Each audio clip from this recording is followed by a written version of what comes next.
do the countdown, do it. The only thing I need is confirmation on the names. Yeah, those are the only donations that I've seen for the name so far. Okie dokie, sounds good. Jeff is Geoff. Ness is NES. Yeah, I've put in what I see right at the top of the donation list here. I think we're good to go. Yeah, and I think those are the only ones. Let me just do a double check.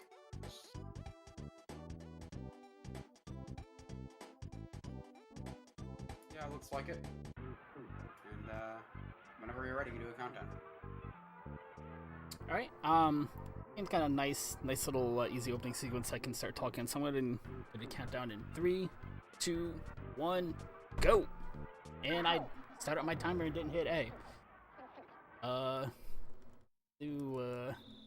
Off to a good start tournament. Speaking of which, EarthBound Pajama percent is kind of a weird speedrun category in that it's a category that lets you use multiple save files, pre-made save files from before the run. We're going to be making use of 2 save files, one that's in Summers and one that's in Threed, to let us use what's called the stairs glitch to get out of bounds and teleport around a little bit, and some other shenanigans. But the objective, the rule set for this category is that we have to finish the game on this first save file, and Ness is not allowed to change out of his pajamas. Very early in the game, one of the first things that you do is you go out with your baseball bat out to find your neighbor's brother who's gone missing, and your mom's like, "All right, well you're gonna sneak out anyway, so go ahead and look, but change into put some regular clothes on before you go." And that's the scene we have to avoid. So we have to literally sneak out of our room here. So I'm gonna hit the reset button because that's a great way to start any speedrun, is to hit reset. It's just a fantastic start. Really sets the tone. Nice positive tone for the speedrun. But we're gonna be taking advantage of this save file in 3 right away to go out of bounds. And I have one character alive. Doesn't matter which one. It just happens to be Pooh here. And he has Sunstroke, so he's taking damage over time as I walk. And what I want him to do is run out of health and cause the game over as soon as I get to the bottom of the staircase down here. It's good so far. It should blink there. That's good. The wall down, back up. We died right there on the bottom stair there. Let me get through this text. Because you do not want to continue that save file. I want to go back and load my first save file. We're going to be seeing this trick a lot, so if the first time I explain it doesn't make sense, we'll see it again and again, and hopefully I'll find the right way to explain it. But the way that the staircase is working there right on the corner is when you step on the stairs, the game tries to snap you kind of onto a railway. It limits the directions you can move, and you can only move up and down the stairs there. What happens there, though, is as soon as we step on the stairs, we get a game over. Which means the next time you get control of the character, the game is still thinking it needs to move you onto the staircase and snap you into place there. So we load the first save file. So Ness moves all the way from his bedroom down to that staircase in 3. And it lets us go into the basement and trigger this sequence where we're supposed to be trapped with Paula, and Paula uses her psychic abilities to call for help. It's contagious. And now we're going to play as Jeff. Fine. Piner, not Paula.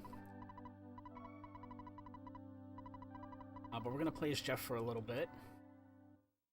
Jeff kind of has a similar problem in that he can't just walk out the door. I like how it's fucking. Kids are not independent enough yet so to glad make it's their own British decisions Jeff. about when they can leave. British Jeff.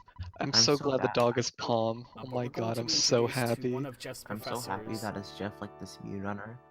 And oh, it's coming through on stream. It's coming through on stream. He's It's the coming only through. person who saves the game for us. Yeah, it If is. you've played I'm hearing EarthBound myself. before,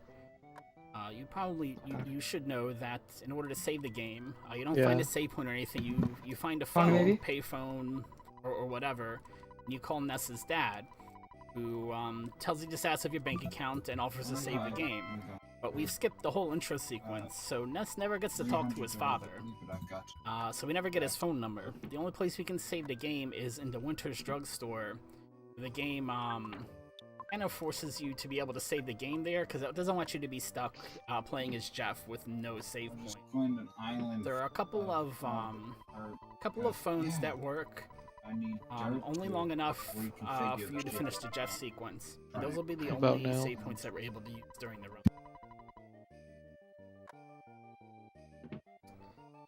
Before we can get to do any of that, you have to grab at least one item out of the locker here. I'm not going to use that pop gun. We may sell it for cash, but that's about it. And there's our friend Tony boosting us over the gate. Now we've snuck out of school and we're free. We can go and do whatever we want, as long as it's saving at this payphone. Save and reset here. This time we're going to make use of the Summers file to go out of bounds. And it's same concept, just a little bit different execution here. Pooh has far less hit points, because I want him to die on the very first tick of damage here. I want to make sure I'm in the center of the staircase. If we get the game over in the center, that text box is the true boss battle of this, because if I hit the wrong thing, it loads in the wrong save file. I get to do the glitch all over again. But if you get a game over in the center of the staircase, it doesn't snap you to that position. It won't move you, but it still lets you go out of bounds. Use audio cue there. Going out of bounds in EarthBound is a big deal, because the whole game is built on one big map file. So even though it looks like I'm walking through the void, if you listen to the music when I'm not rudely talking over it, you'll hear the music changing for the cities, the shops, all the different places. The reason why you can't see anything, the reason why it looks like it's a void, is because the game only loads in the graphics that it needs for whichever room you've walked into. So you can go wherever you want to, but you may not be able to see what's there, you may not be able to interact with it. And that's why we're coming to pick up the town map. That's going to help us get more use out of the stairs glitch. Now, if we were playing Pajama percent, not all Sanctuaries, Pajama percent, any percent, got no enemy encounters, so that's okay. Come and get it. If we were playing Pajama percent partial Sanctuaries, is what it's technically called, I wouldn't come. The next thing I would be doing as Jeff is going straight to the LAM, and Jeff would do this training sequence that we're going to be doing with Pooh here in a second. But I need to be able to teleport to the LAM later, so we're going to be taking a slightly older route for this next little section of the game. Yes, save game, set.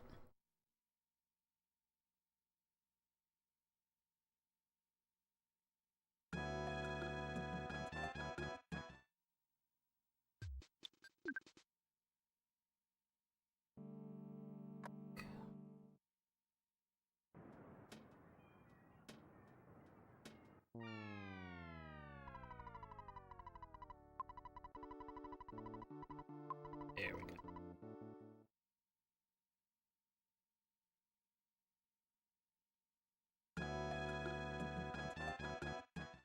Well, the nice thing about doing this old route is this is a better opportunity to explain exactly how the town map helps. Because you can hear I just changed areas. I'm now in Summers somewhere, but I can't see anything. Like, open and close the map. That forces the game to reload the graphics. Now I'm actually in Summers, and I can see these doors, and I walked. That's alright. That's the second time I've done this week.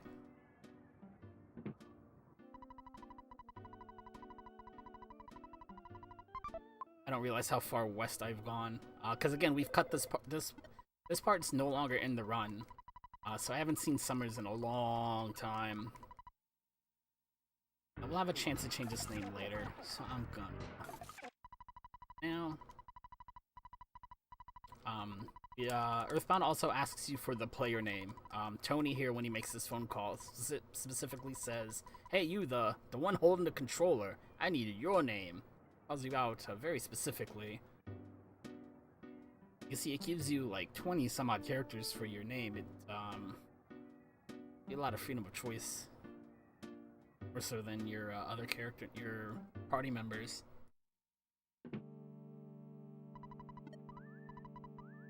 This is the only phone number we pick up in the whole game, is the phone number for the Stoic Club.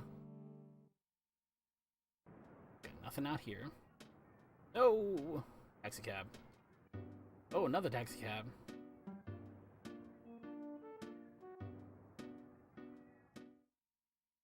We're here because that lady in the pink dress by the entrance makes magic cakes, and we would very much like to have a magic cake. Her husband is captain of a boat who will not take us on the trip to Scaraba until we help his wife get away from this cult or this club or whatever you want to call this place. But we're just interested in the magic cake right now. We're not really interested in the plot device. Of course, we're in a nice sunny summer beach resort. It's a nice hot summer day. Cake using ingredients like eggs and milk and all sorts of things that really shouldn't be left out in the... So this is a very magical cake indeed.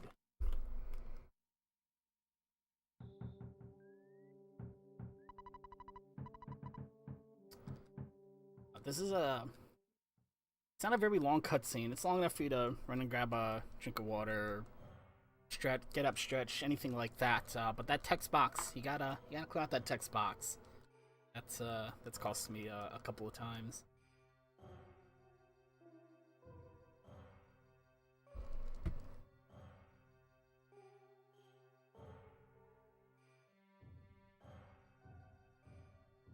Impulsive. Is this poke or is this poke? Pokey.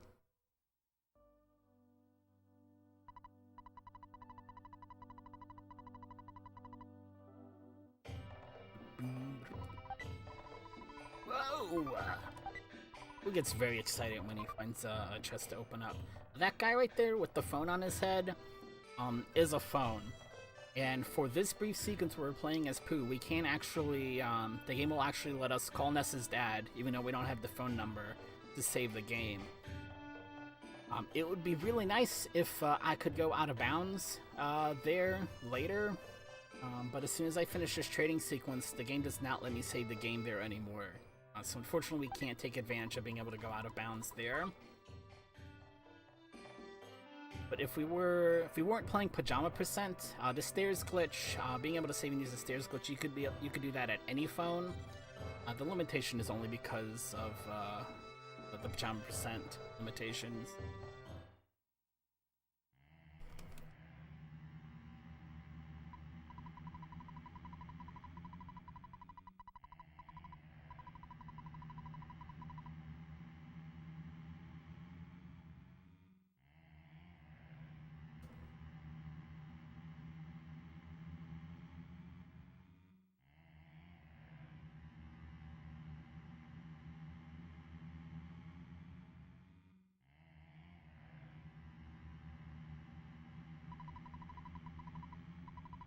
This is a section where you want to, to mash text, you can use A and B. You can also use the L button. Yeah, the L button and the select button. But the select button and the B button both default to saying no to questions, and you want to say yes to every question here. So you want to be careful what you mash with a speedrun.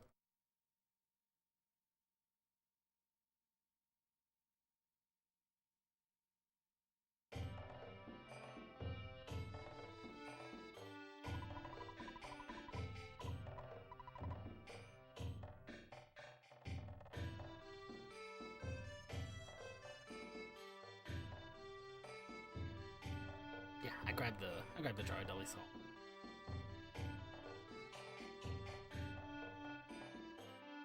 If you're not familiar with the game, the jar of deli sauce, it's not really a food item. It's a condiment like ketchup, mustard, mayonnaise, salt, pepper. There are all sorts of different condiments in the game, and when you use other food items, you combine it with condiments to boost the power of your healing items, which is really, really cool. Unless you're trying to sell the jar of deli sauce, but you need to use your boiled egg first, and then things like get a whole bunch of extra text first off, so you lose frames to that. then you lose your $150 jar of deli sauce. And it doesn't really go well with boiled eggs. So I have to make sure I don't actually eat this jar of deli sauce.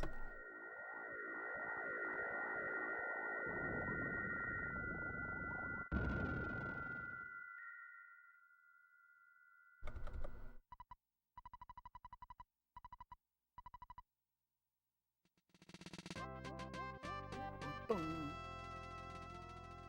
Now we have our full party together, and Ness still has his jams on. Item around.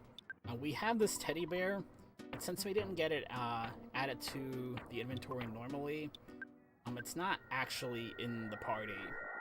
So moving it from one character to another kind of fixes that, and you can see the teddy bear being dragging around behind us now.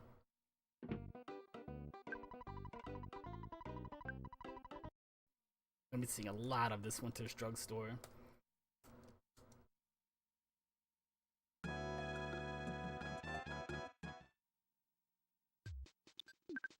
And a lot of this hotel lobby, or the museum lobby in Summers too.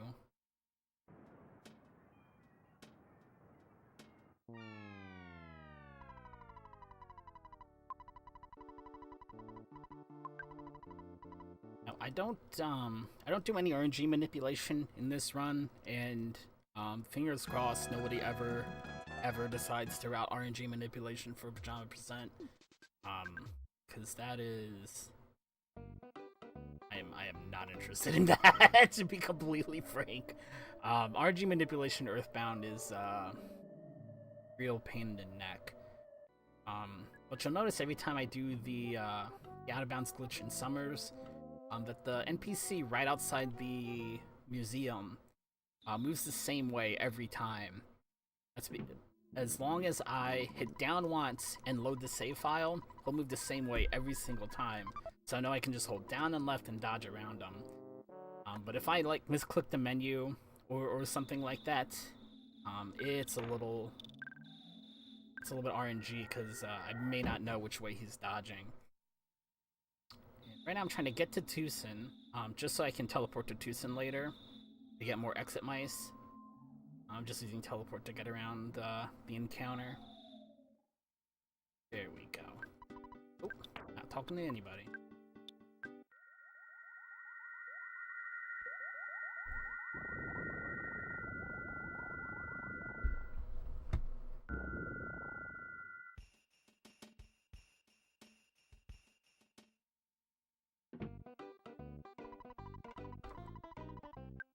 Out of bounds one more time. As if it's the last time in the run. We're going out of bounds again. Let's keep an eye on the kid right outside in the I Love New York shirt. Should move to the right. Every single time.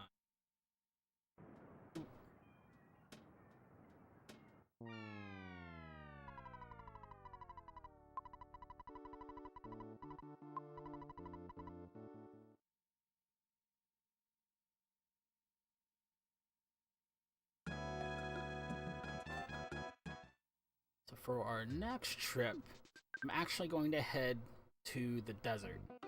And I've got to go kind of a roundabout way to get there.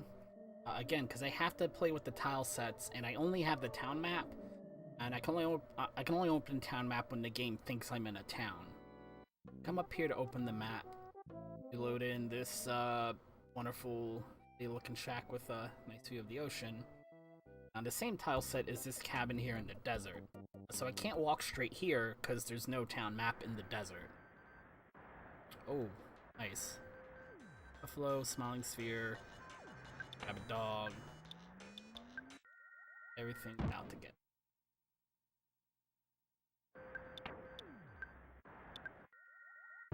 I want this present right here.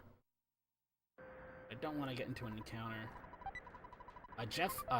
Pooh could probably get me out of the fight, but I don't want to spend the time. What I'm here to do in the desert is pick up a couple of items, and nice, got it already. Pick up Sunstroke on one of my characters. Preferably not Pooh, because I need them to get to critical hit points as well. And we're gonna combine Sunstroke with the stairs glitch. Oh. If I wanted a magic butterfly to run into me. If I wanted that to happen. Spend a little extra time here. Because I need to wait for Paula's hit points to get their critical levels anyway. So there's no point in me teleporting back to Winters right now. I'm gonna head down here and grab some extra cash as well.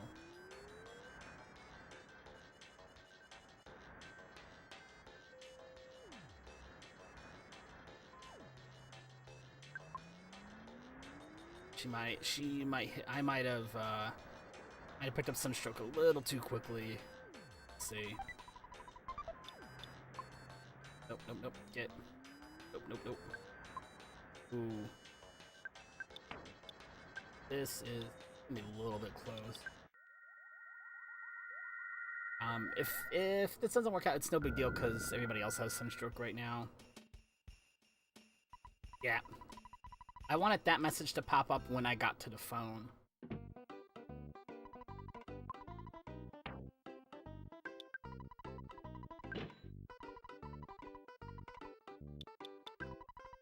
Do skip sandwiches.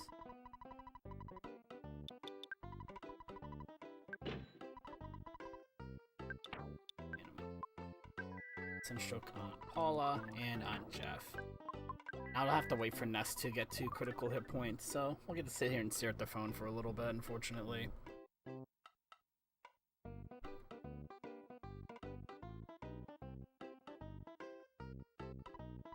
There we go. So I'm going to save and reset. We're going to use the save file in 3 this time. And it's going to work a little bit differently here than it did at the start of the game. Because actually, there are 2 parts to the trick this time. First is I have to get this first walk correctly, so I actually teleport to this staircase. The second part of the trick is when I load in that save file, I'll be on the stairs, but I won't be able to go out of bounds. Again, because the game is snapping me onto the staircase. That is where the Sunstroke will come into play. Get there.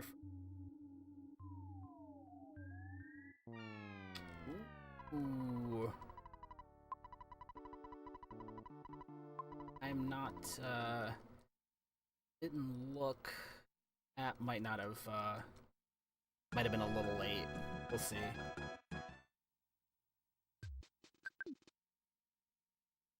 Nope, we're good. There we go. Now this text box, right there on the corner of the staircase, that actually breaks me out of bounds as well. To heal Ness. And that did is it lets me get out of bounds with that tile set, with those graphics loaded in. And again, that's important depending on where you want to go and whether or not you can use the town map. If we had access to the Soundstone lets you load in graphics anywhere, because you can just open and close the Soundstone, and the game will load into correct graphics. So you can do a lot more sneaking around with the stairs glitch and the Soundstone. Fortunately, you can only get the Soundstone by changing out of your pajamas.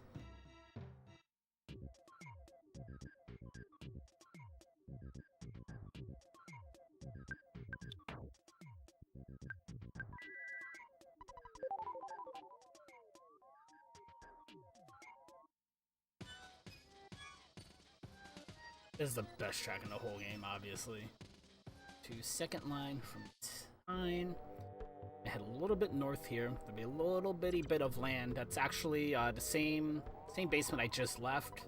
Same different room in the same section of the game. And you can blindly grab the Hawkeye there. We're gonna use just a minute. Oh, split. Okay, right back down. And now we'll drop down, so I'm back in bounds. Around the...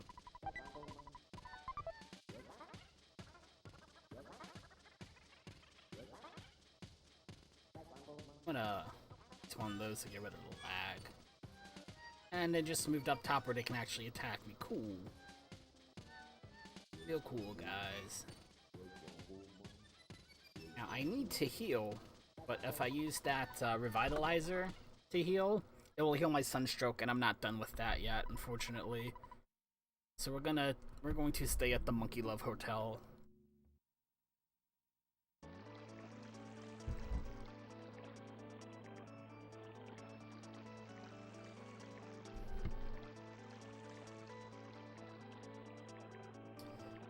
For the stairs glitch in 3 in particular, it will only teleport you to that bottom step of the staircase if you load in on a game file where you're north of that staircase on the big Grand World map.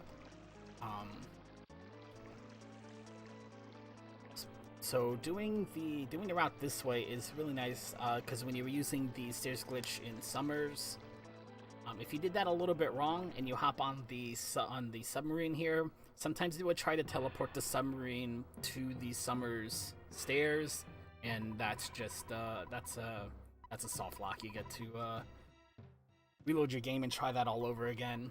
But usually by the time you get to the submarine, you've done quite a bit of work and you've lost quite a bit of time.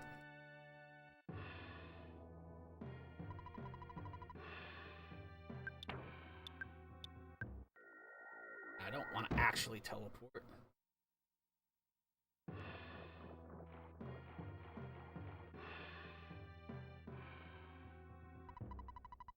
The magic truffle at your feet. I'm never gonna sell that to you.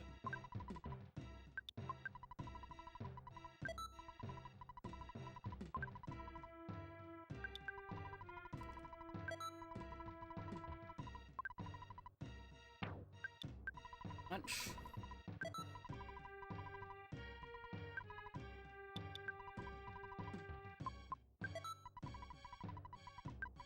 Jeff is going to be our main damage dealer, excuse me, for most of the game. Because he has access to being able to use multi-bottle rockets. That is teleport.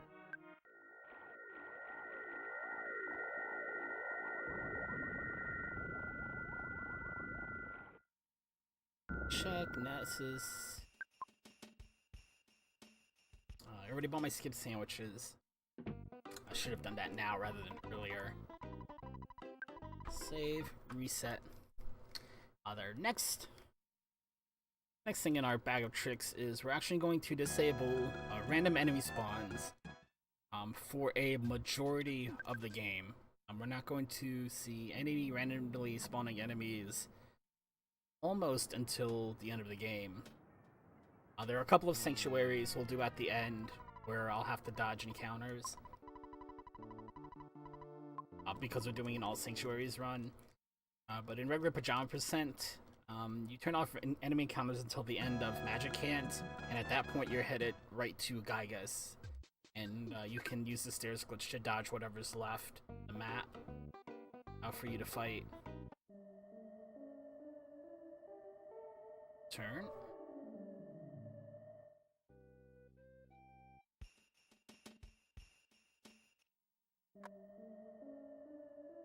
And turning off enemy encounters is not much a glitch of itself. It's just a product of all the other glitches that we've done. I'm going to wait for oh, go away, Crow. Go away.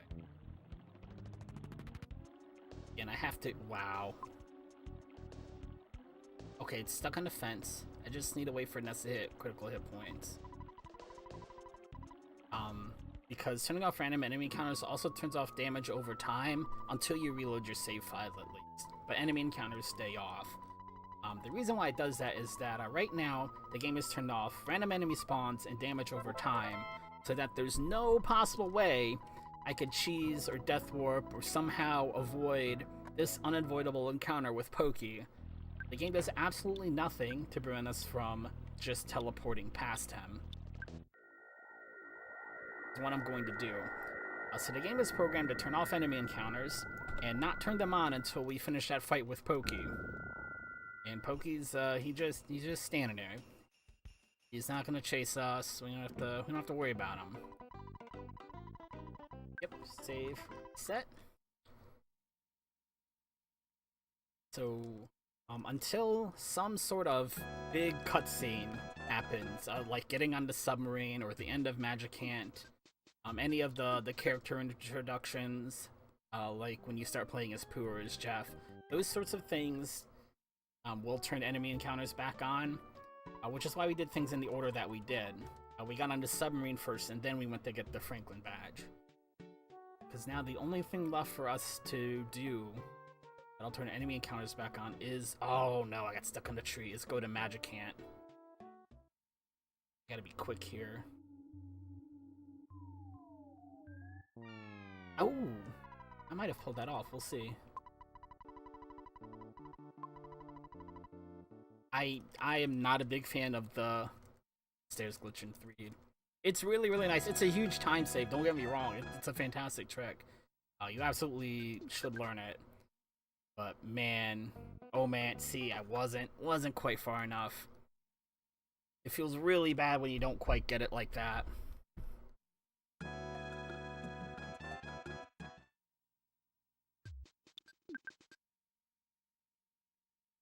That tree is the worst.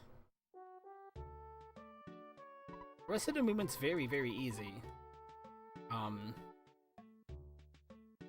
Tree is a pain in the neck.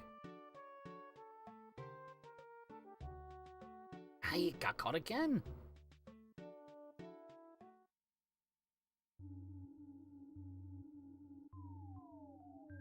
I can already tell that's not gonna work.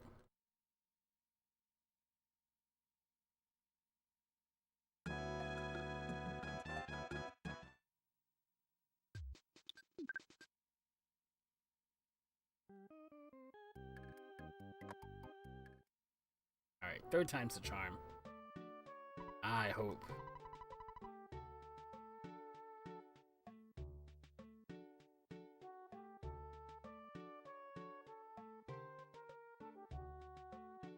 Promise if you go too far to the right, you still move, you take too many extra steps and you still won't get where you're trying to go.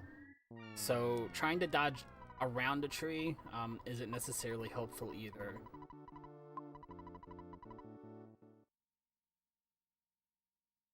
The movement there is not hard. It just takes a lot of practice to kind of work up the muscle memory and the feel for it.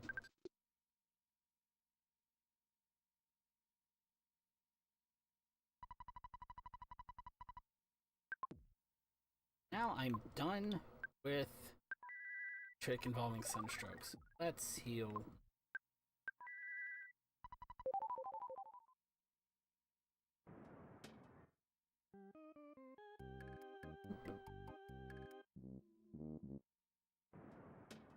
Summers.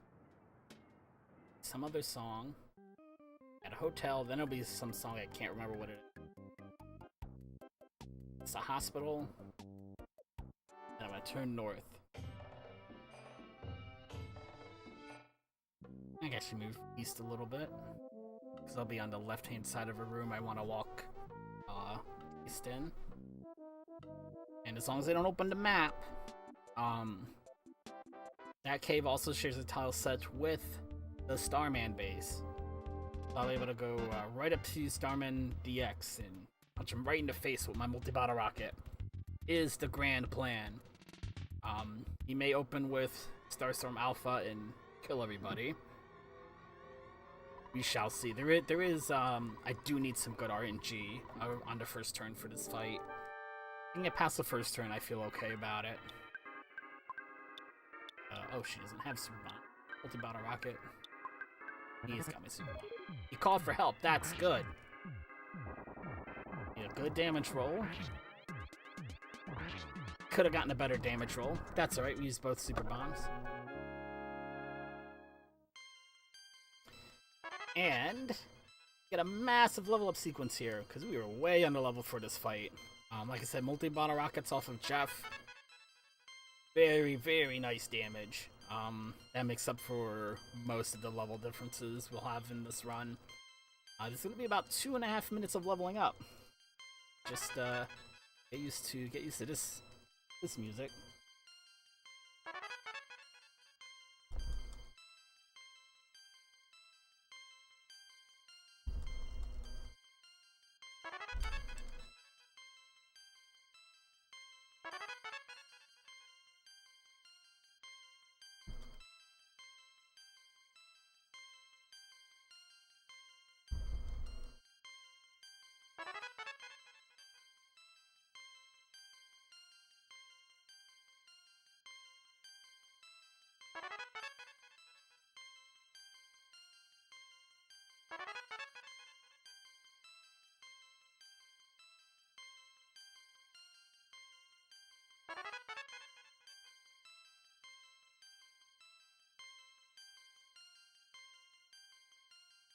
Your pine is leveling up now.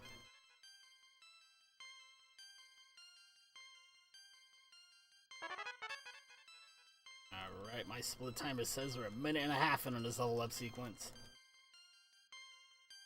Go, go!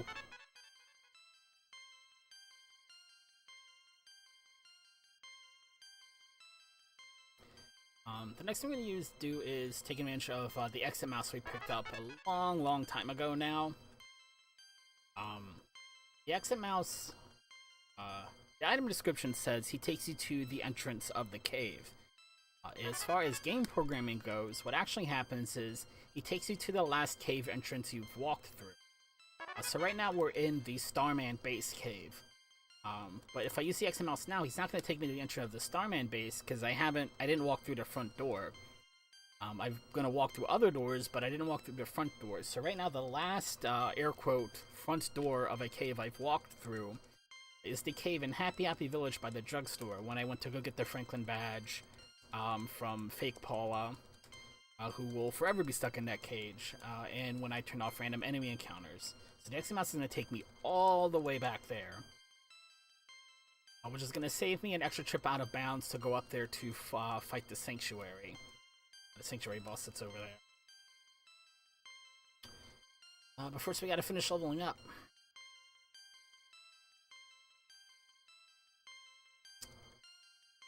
Man, 2.5 minutes is not accurate. Not accurate.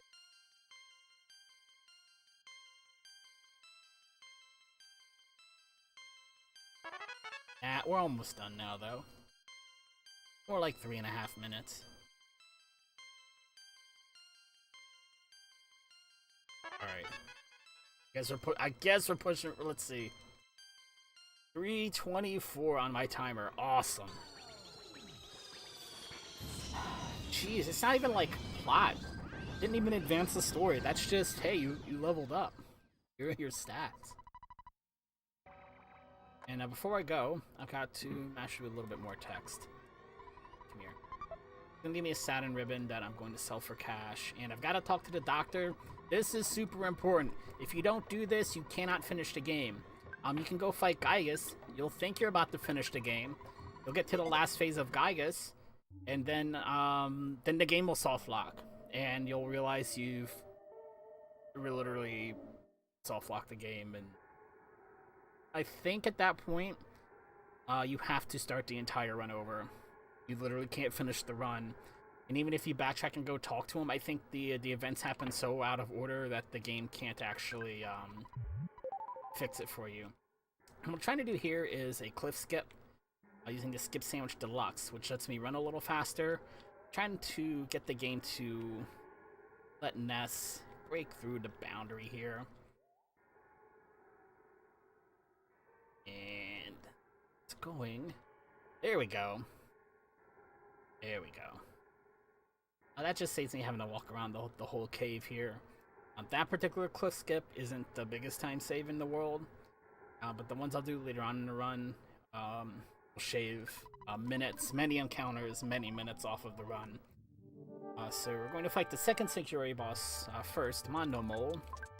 Oh, regular big bottle rocket, not my expensive stuff. There we go.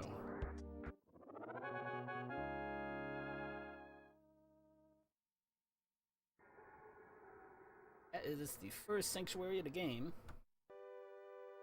Lilliput Steps.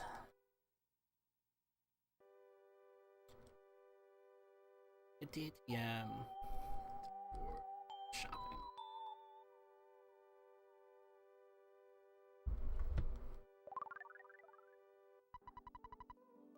So if you're new to EarthBound, enemies don't drop money, because why would monsters have money? What happens though is as you defeat monsters, Ness's father, I don't know what job he has that pays this well, but Ness's dad deposits money into your bank account. And Ness has an ATM. You literally have to go to the ATM to withdraw or deposit your money. Which means in certain situations, either where you're playing without Ness or you're doing like a no Ness challenge where you don't have Ness in the party, you don't have access to that money except in a couple of very special and very expensive locations.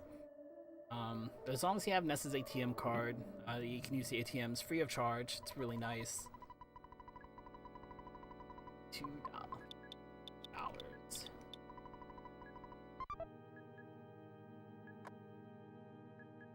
And we're gonna go do some shopping for some high explosives. See if I can menu today.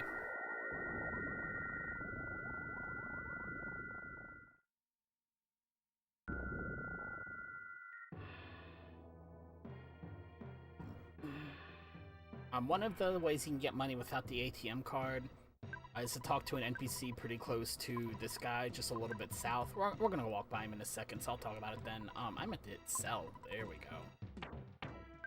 It's at it.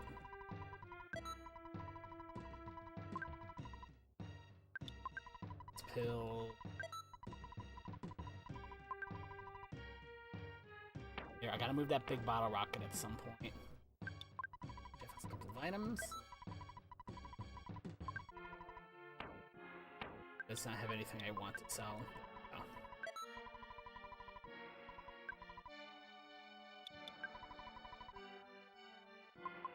Oh, we're not going to Tenda Village yet. I'll talk about the ATM guy in a little bit later then. Yes. That is not what I'm not going to spend all my money yet. We'll be back here in just a little while. Oh, and I've turned enemy spawns off, so I can use this teleport instead.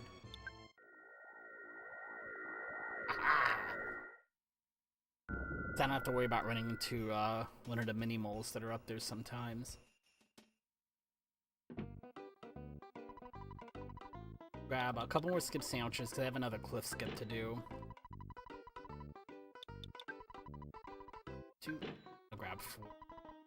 Whatever we don't use, we'll use at some point in the run, just because it lets you move faster. I'm not worried about buying too many. Oh wow, I hit B. I hit B. Yes, there we go. Now I can mash B. I'm gonna save my game, but I'm not gonna go out of bounds. That's just in case the cliff skip goes very, very, very poorly. Let me... That looks right.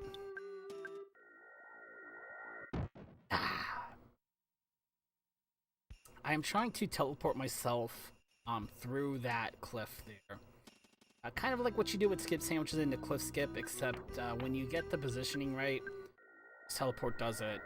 Boom, very quickly, just like that. And that's the first part of the cliff skip that lets us skip pretty much everything in winters. There's a bubble monkey you're supposed to babysit, if you will. And the bubble monkey's good friends with Tessie, EarthBound's version of the Loch Ness Monster. Carries you across the lake. You gotta use the bubble monkey to solve some puzzles. It's a very long, drawn-out process. You don't want to deal with that. The other part of the skip is that cliff skip right there, which went super well. That usually doesn't go that well for me. I'll take that. Very much. And now the boss fight against Shroom. I do not have PSI. Need to throw a super bomb. Auto rocket. Not working a teddy bear. Good. Shroom has a chance to confuse a party member.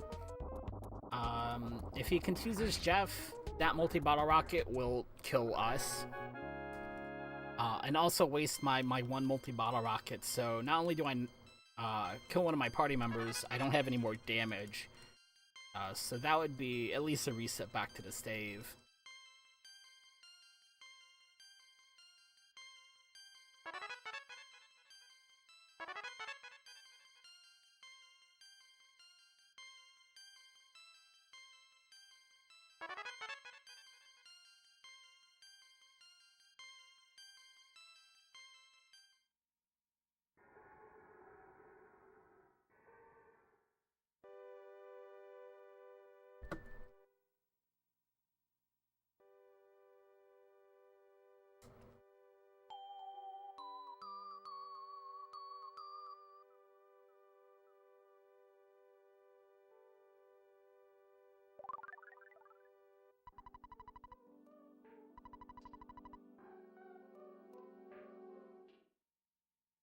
And that's 2 Sanctuaries down.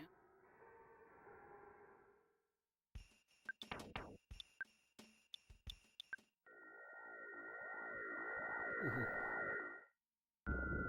Almost bonked that.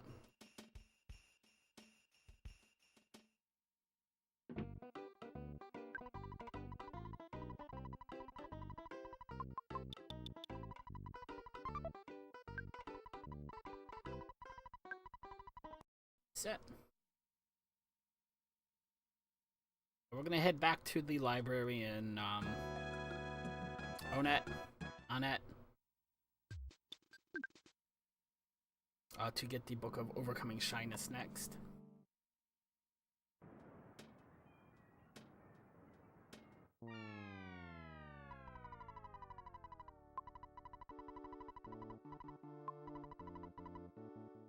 I also noticed that even though I have teleport and we've been to Onet, I can't actually teleport to Onet. I have to go. In fact, I can't even walk to Onet from Tucson. I have to go out of bounds. Focus on.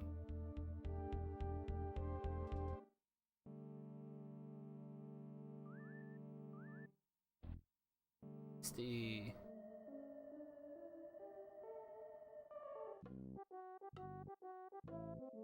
You almost got lost in the abyss there. There we go. The reason why I can't teleport to Onet is in order to unlock the teleport to Onet, you have to walk there from either Nessa's house or your neighbor's house during the daytime, and we've skipped the prologue, so it's still nighttime. The police are still out investigating the meteorite. The roadblock to Tucson is still there. The roadblock going to your house is still there. As far as the game is concerned, I'm still playing the introduction sequence, so I'll never be able to teleport to Onet, unfortunately.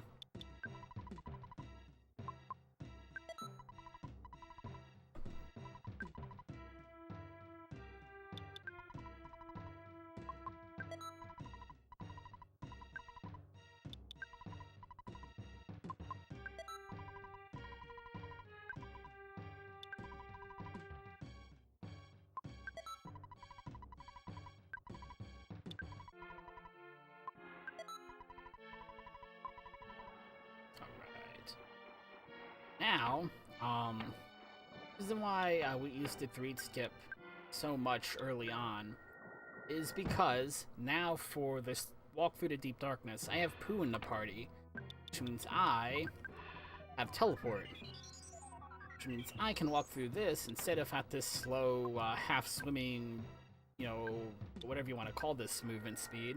I can move at teleport speed, which is great. It's fantastic. It goes so much faster. With a couple of risks. A, if I actually finish the teleport, I get to go all the way back to start. And B, it was added to the run after I put down Pajama % for a little bit. So I don't have a ton of practice with teleport movement here, if I'm honest. This is the only category for this game that I play. Haven't had to pick up the trick until pretty recently. And I'm just gonna walk up to the ground. The other nice thing about being able to out of bounds in 3 the way that we do is that there are no enemies here. This used to be a huge reset heavy point because there were so many encounters. And even if you dodge the encounters, you have to despawn them by backtracking quite a bit. It was a very RNG heavy part, very reset heavy part. And now it's a total cakewalk. There are no enemies, you just walk through, teleport through. The addition of the save file in 3 and being able to go out of bounds there made this much more of a marathon safe, much more newbie friendly category to pick up. Because it's not a run where there's 2 super difficult RNG heavy reset points like 30 minutes into the run. That can be really just deflating. Like it could just be very frustrating to pick up a run that has that kind of timing where you don't really have a good run till half an hour in. It's not the case anymore. Multi-bottle rocket. Oh, where's Teddy Bear? Where's the Teddy Bear? Where'd my Teddy Bear go? Who didn't hit the Teddy Bear? Man. It's not the worst thing in the world. Also, Pooh just swooped down from the sky to join the party. We're not gonna have 2 Poohs. That'd be great, but we don't. Man, if I wanted to have, if somebody in the party had to die, I didn't want it to be Paula. That's alright.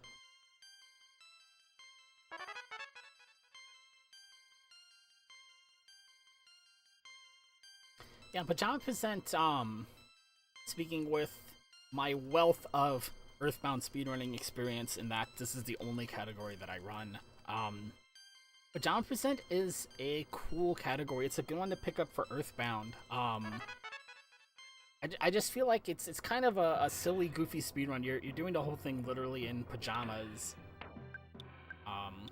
Which is, kind of fits in with the sense of humor that the game has. Ooh, please don't teleport. And a lot of the RNG's been cut out, so it's not so scary of a category anymore. And there is no RNG manipulation. I distinctly remember, I can't remember which GDQ run it was, but there was an EarthBound run at GDQ where I'm pretty sure there was literally a very thick binder of RNG manipulation and how to know if your RNG manipulation went wrong and what to do and how to fix it. Like it looked like a big playbook. That was really scary to look at. Like, I want absolutely nothing to do with RNG manipulation in this game. We don't have to worry about it for Pajama percent.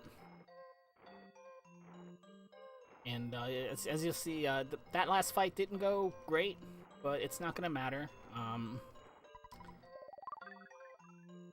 May not necessarily have even had to pick Paula up, oops, but I do want her to get some EXP. Yeah, we can just continue on with the run. It's not a big deal at all.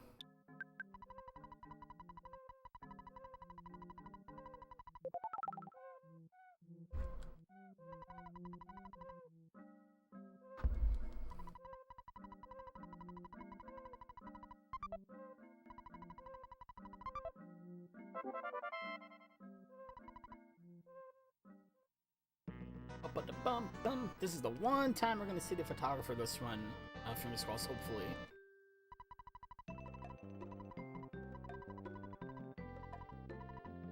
Yes, I know.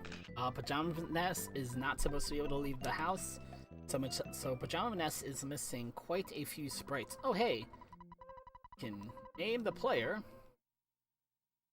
And I don't even think there was a poll for it. So I get the pick. And I want capital letters. Thank you. Thank you, name.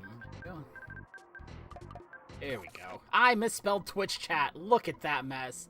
No, I'm not happy with the name. Look at that. Oh, I misspelled Twitch. Aw, that was sad.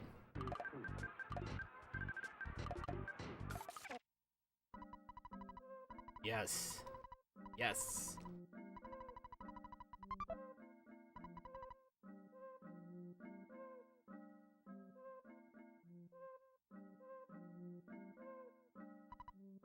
So the book that we went to the library to pick up was the book of Overcoming Shyness. And the Tenda here in Tenda Village, they're super cute. That one in particular is very, very strong, as you can see. But they were, they had a crippling shyness. They wouldn't talk to you, they wouldn't do anything. So you had to teach them how to overcome their shyness.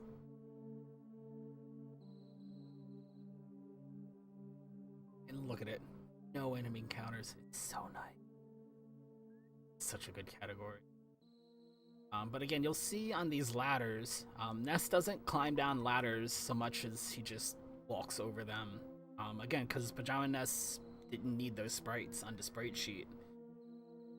So he just walks around.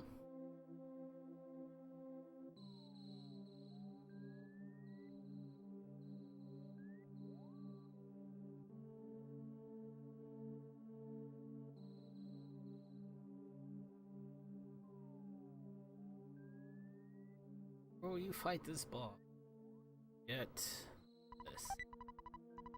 The rabbit's foot gives whoever's wearing it a huge speed boost, which is nice for Jeff. It'll let him go first, and it increases his accuracy with his bombs. I don't move this Franklin badge now. I will forget it later. So that Jeff. Now we'll go fight.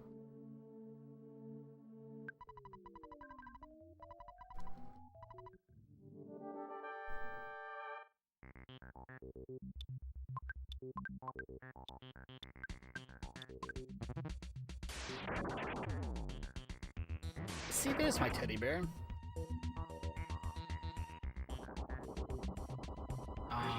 I think Jeff might have just got saved. Oh no.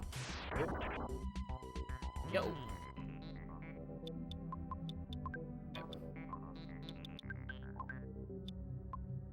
Super bomb.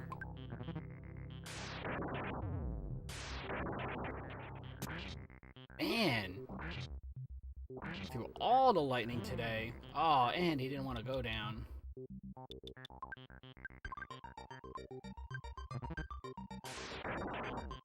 What a punk. Will you please go away? Oh my god, alright. Wow. Can you stop? Can you stop?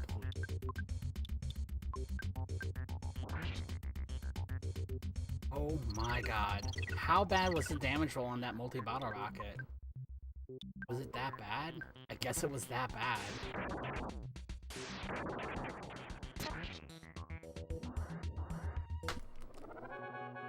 After all that, he kills himself. Oh my god, I've never seen him throw so much lightning.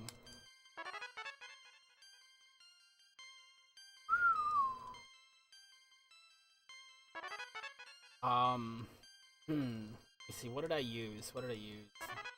He used a lot of my super bombs and stuff. I'm gonna have to do an ammo count at some point. Otherwise, though, again, the fight didn't go great, but it's not, I don't have to reset or anything. I'm not worried about levels. It's really important that Chef gets as much EXP as possible. So it's really unfortunate that I didn't get to pick him back up. But I'm just gonna move on, cause we're gonna fight more bosses in this category than regular Pajama percent anyway, so we'll make up for it. Also, again, Pajama Ness misses a ton of sprites. He doesn't turn into an angel, he just moves to the back of the party and follows you around. That fight was absolutely brutal. That was bad. Oh my goodness.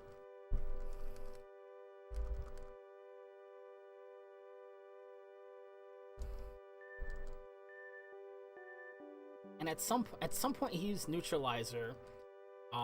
That enemy spawns with a psychic shield. So if I threw my PK spells at him, they would just reflect back and kill me. That boss has a chance to use a neutralizer, which removes shields on both sides of the fight. So at that point, I could have thrown spells at him, but I still had bombs to throw.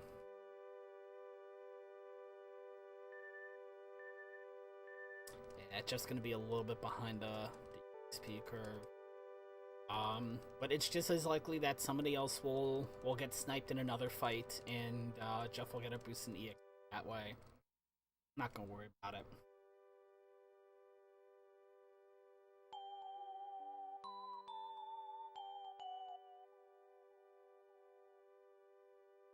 Oh wow, that was missed a couple of splits. Trying to figure out why I was like way behind. Nah, we're good. I just can't split good.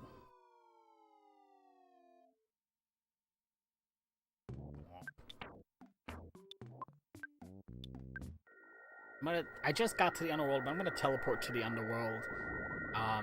This is gonna put me a lot closer to where I want to be. And not to keep beating a dead horse, but Pajama Nest is not supposed to be down here either. So I dodged a lake I didn't need to dodge, I think. And those trees will catch me, so I'm just gonna walk through. But yeah, you have giant Ness and little itty bitty baby everybody else in the party. Whatever I do, don't sell that sea pendant. That sea pendant is mission critical. It's going to make Paula... It's one of the 2 items that makes Paula pretty much invincible in the Gygas fight. I can pretty much put her on autopilot. But you have to make sure you don't sell that thinking it's the slumber coin or something like that. Not that that's an easy mistake to make. You just have to be able to read. But it's a mistake I've made, so on the list. Yo. This is also another trip that we don't do in partial sanctuaries. And for a partial sanctuaries Pajama % run, you do the Electro fight that I just did, the Electro Spectre fight, and that is it as far as sanctuaries go. So you do 1 out of the 8. And I would teleport a lot more often, but I am super good at finding just the right nook to finish a teleport here. So I'm gonna teleport quite as often. There are also lots of trees and things to bonk on, so it's not as effective here as it is in Deep Darkness sometimes. I'm gonna enter the Fire Spring, and after all that, we're just gonna leave, of course. Teleport to Tucson. Again, we've entered the Fire Cave. We've entered the Fire Spring. There may be a pop quiz later, so just keep that in mind.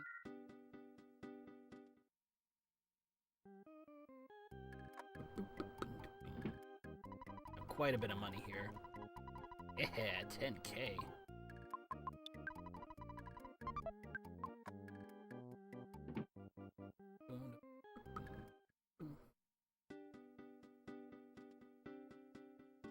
Alright, that leaves...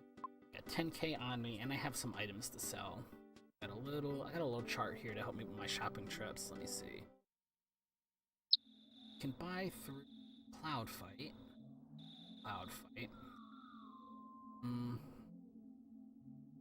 I don't think it's actually possible to hit this number on this route, but I did the math. And if I can get to $18,000 in my pocket in this section, I can finish shopping for the entire rest of the speedrun. Like, all my shopping is done.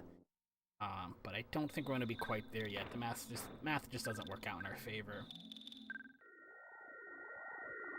We'll see, though.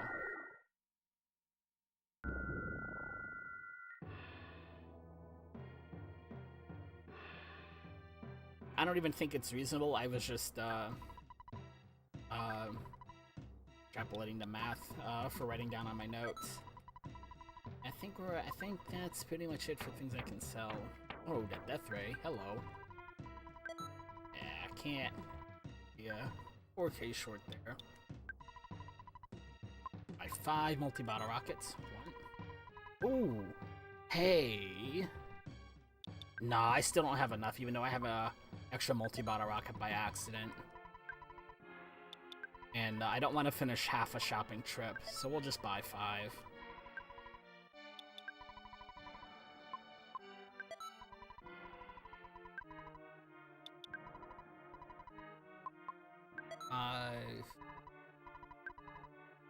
And some super bombs.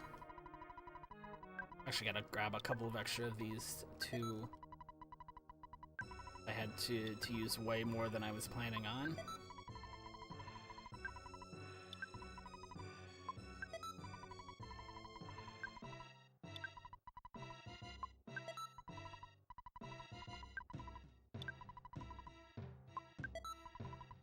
I'm gonna buy one for Jeff too for a Kraken. Then I'm gonna promptly forget I bought this, but I'm gonna buy it anyway, in the hopes that I don't forget it.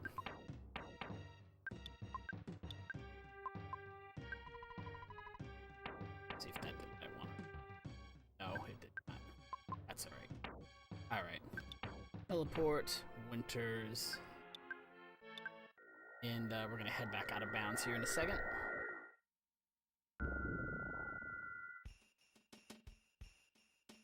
Did I get an exit mouse?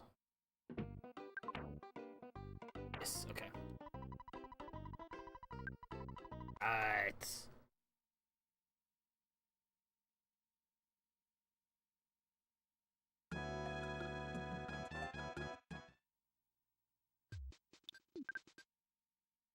Been a little while since we've seen this save file.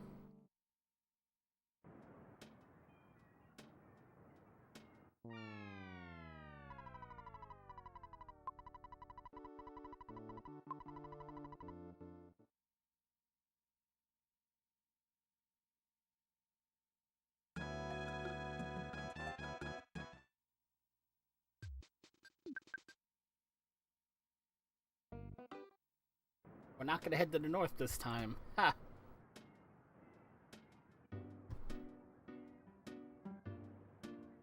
Womp, womp.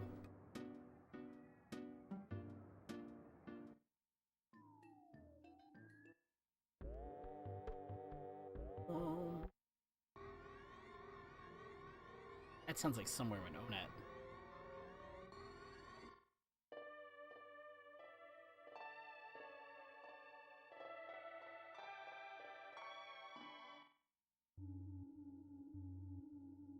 We're headed to Fourside. A little bit of a long trip.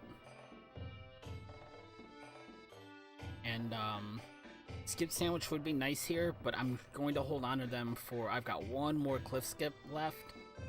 And I'm gonna want as many sandwiches as I can get for that. Ooh, almost landed right on it, look at that.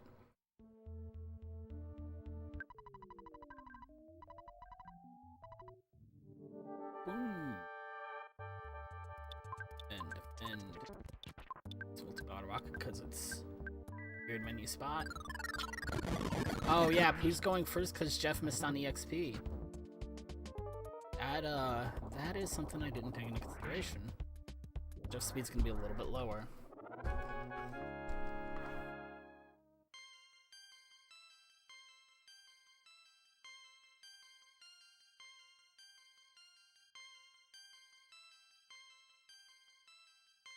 I'm trying to plot a way I can kill off Ness in a fight. Give just some extra EX. It's just not easy to do in the game. You cannot target yourself. Otherwise I'm sure EXP manipulation would be a thing.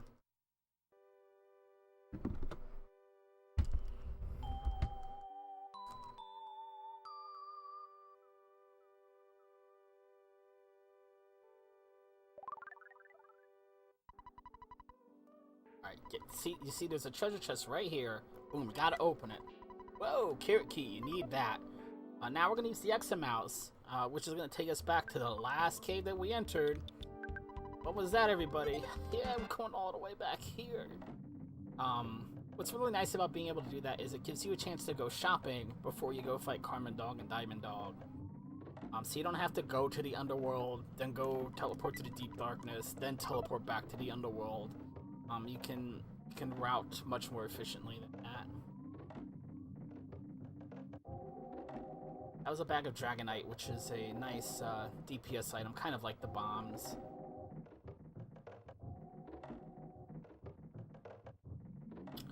And what's also nice up here in this cave is a Horn of Life, which is a resurrection item.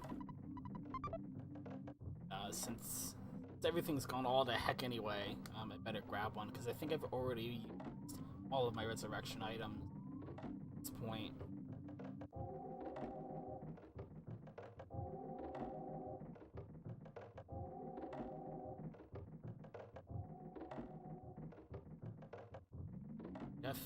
Jeff is a couple levels down for this fight. I'm going to take advantage of the rolling hit point meters for this fight.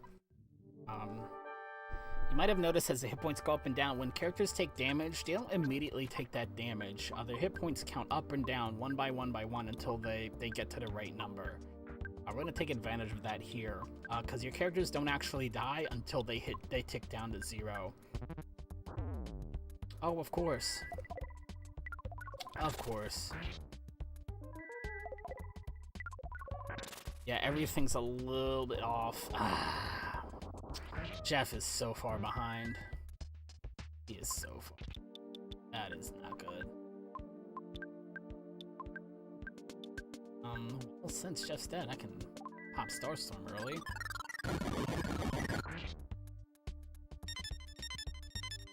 Gonna make a little bit up on the fly here. Man, I did not realize he was gonna miss so much EXP. That's rough, buddy. The plan here is for Jeff to throw a bomb. The bomb, but you end up resurrecting him before he hits 0. Unfortunately, with him being a little bit farther behind, the script is a little bit off. Also, his multi-bottle rockets are hitting for quite a bit less. See, there's him taking mortal damage, and we can max out his hit points again. I'm gonna throw another multi-bottle rocket because I am far behind. Ooh!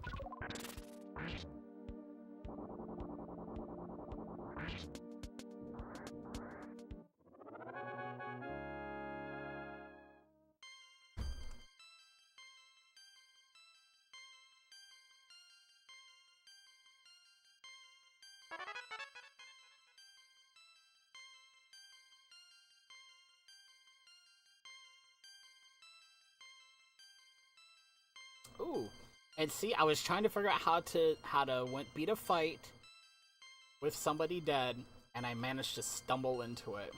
So it all worked out in the end. That might actually catch Jeff back up to where he's supposed to be. Of course, after one of the toughest fights in the game. That's alright.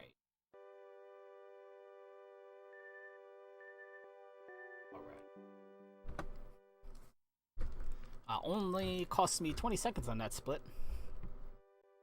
And I'm, I know you guys can't see my timer. I'm about 2.5 minutes ahead of my PB right here. So overall, things are actually going pretty well. But a lot of that is due to changing the route around so much. Because when somebody found out that you didn't have to fight all 8 Sanctuaries for Pajama percent, the route changed dramatically.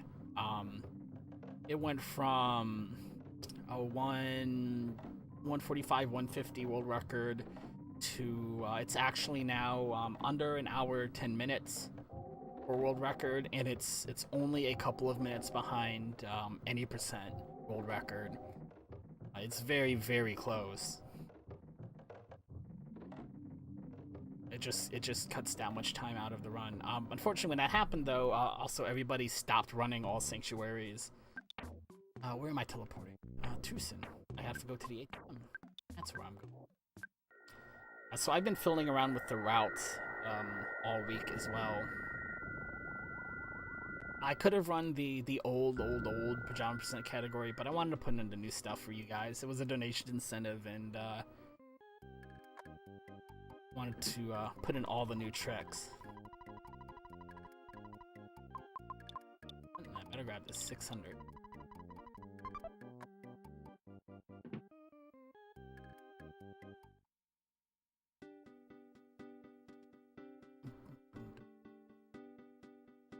So I imagine this is the first time this category's actually been run. Pajama percent all Sanctuaries in a couple of months.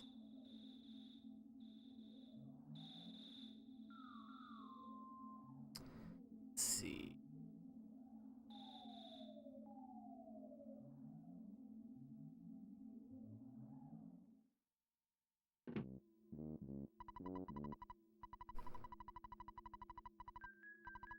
I should still have multi-bottle rockets, because I actually had one extra.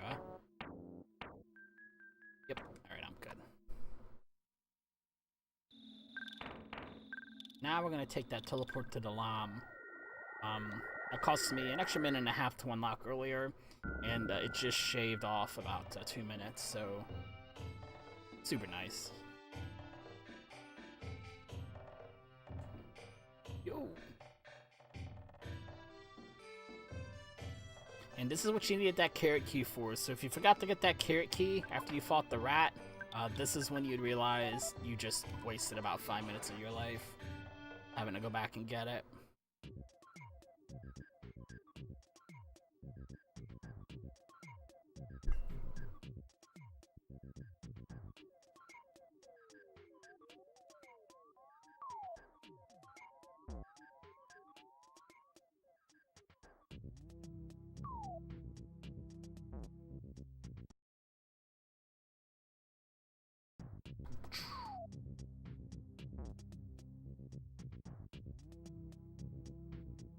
Right, this is the 6th Sanctuary. Oh, hey, and we're fighting at 6th. Look at that. Just like vanilla. He one-shots, then... Nope, he's still a little bit behind, it looks like. I should have thrown out a Starstorm anyway.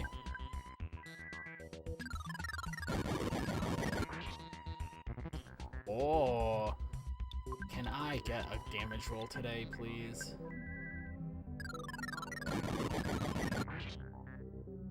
Thank you.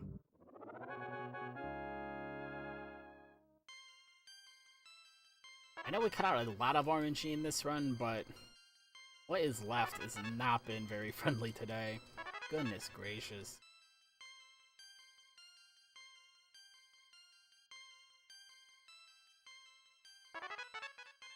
Jeff, buddy. Hold on. Wait. I'm gonna feel really... I have not done myself any favors. I didn't equip the item I picked up.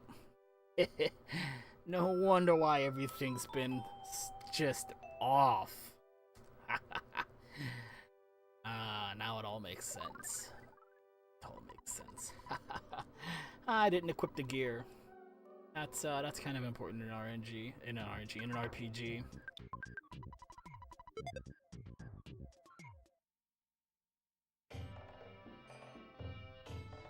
Everyone go pick up another exit mouse. They just save you so much time.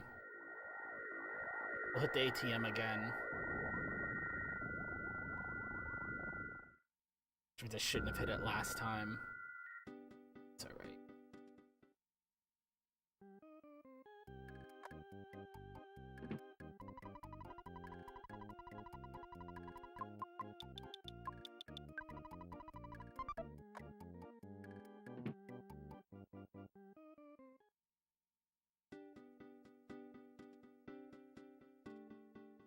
I forgot I had extra ammo. Otherwise, I would have had a shot before that last fight.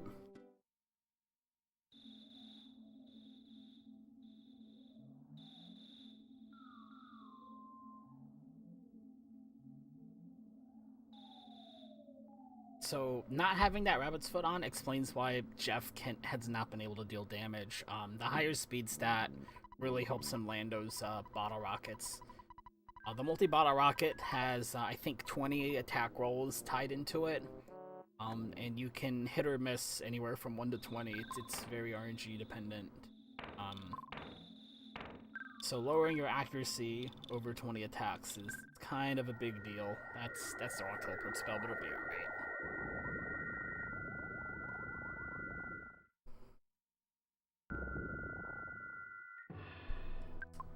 Ooh, yeah, I can definitely finish my shopping now. Here. How many do I have? 1,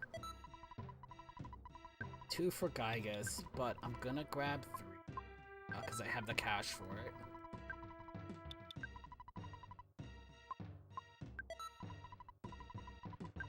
Check my super bombs because that's what's been off. 2, 2. I'm gonna grab some for Paula for Gygas. We shouldn't have to see Deep Darkness for the rest of the run. It should be done here. Some for Ness for Gygas.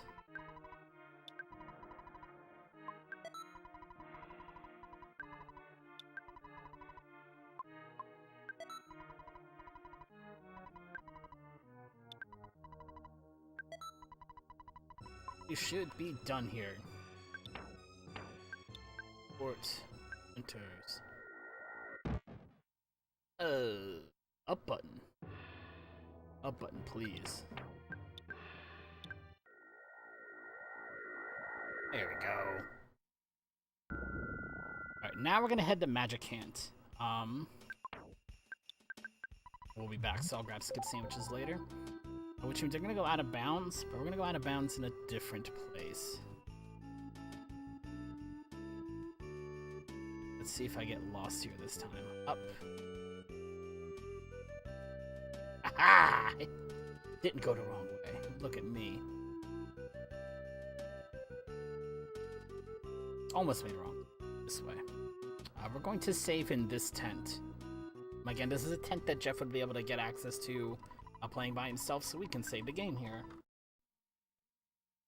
And the tents all share, for whatever reason, share a tile set with about half of Magic Hand. It's easy, so we'll be able to go from here to Magic Hand. Just walking straight there, as long as they don't open the map. What's really nice about this is Magic Hand is a section of the game where you play there after you defeat all 8 Sanctuaries, and you play as Ness by himself. And Ness is probably your highest level character. He's the main character, he's the protagonist, he's gonna be your highest level character. But if you don't know that section is coming, you're probably not gonna stock him up with food and ammo. You might not throw him your best gear. And you know, you've been playing with 4 players for 4 party members for so long. You've gotta adjust to the new dynamic there. Magic can be tough, even in a speedrun with speedrun strategies. It's hard to get through there quickly. It's generally just a pain in the butt casually too. So being able to bring in 4 party members makes this super easy. Not just because we have more players to work with, but we bring in Jeff, and Jeff has a multi-bottle rocket, and he's just gonna one-shot Ness's Nightmare if things go according to plan. But even if Jeff couldn't one-shot the boss, or he didn't have multi-bottle rockets, having 4 characters here, you punk, having 4 characters here makes life so much easier. Also, because we can go out of bounds to get here, we don't trigger the cutscene that normally brings you here, so there are no enemy encounters. It's free of fighting.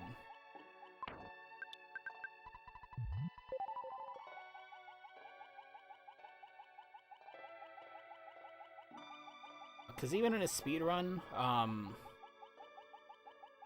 it can be tough to run away from these fights. You have to follow a little bit of a script in order to be able to run away.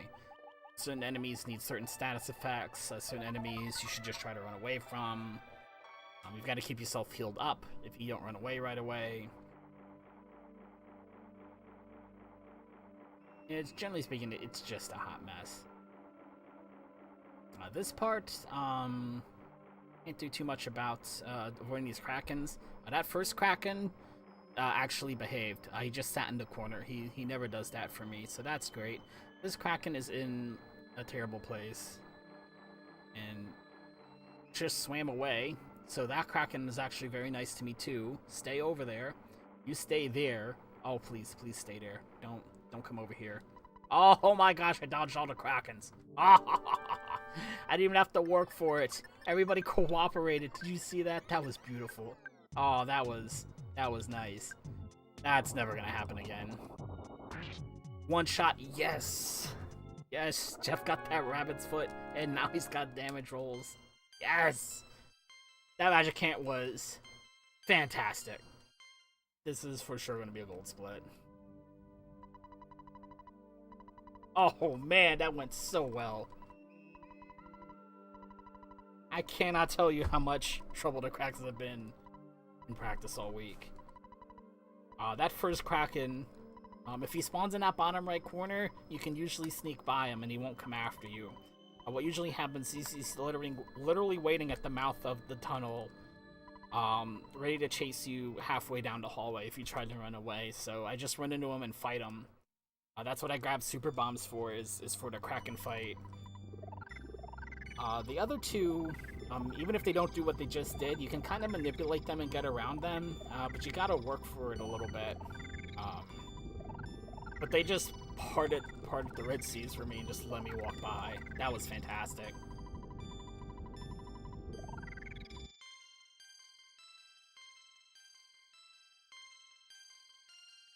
I cannot believe it just moved away like that.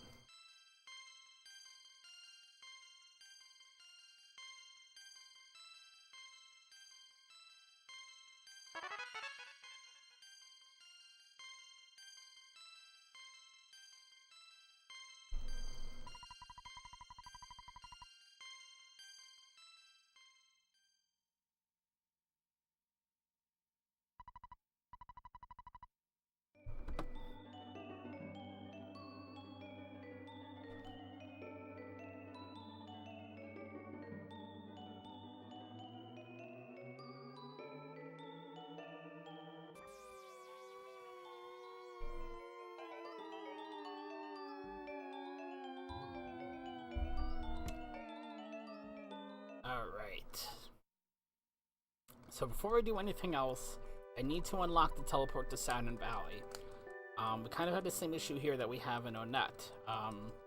Never, quote-unquote, walk to Onett, so we can't teleport to Onett. We're about to be moved to Saturn Valley, but we didn't go there. And since I didn't push the buttons that put us in Saturn Valley, I still can't teleport to Saturn Valley. So I'm going to keep talking about it right now, because if I don't go and walk into this cave, I'm going to lose about 10 minutes and be very, very salty.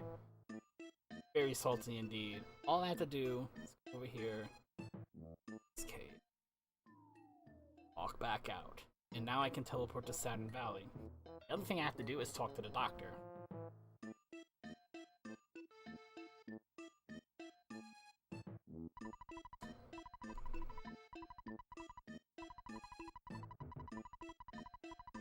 Oops. Once. Not twice. Just once would have been fine. So, he literally just said, somebody stole a part from this machine. It probably won't work. And then we get in and find out it doesn't work. So what we have to do is go back to that meteorite that fell near our house and get a little piece of the meteorite.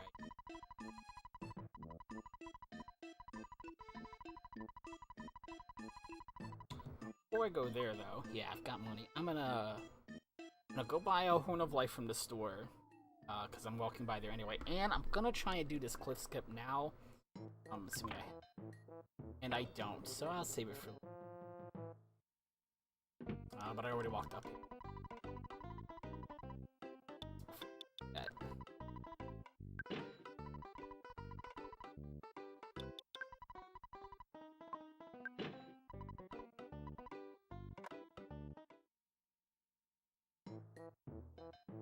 I don't have an X amount.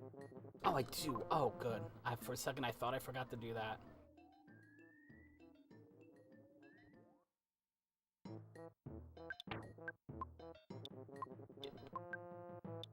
Thank you. There we go.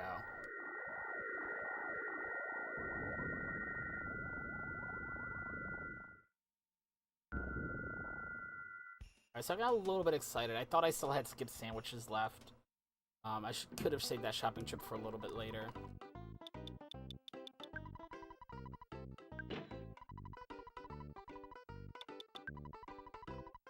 Two.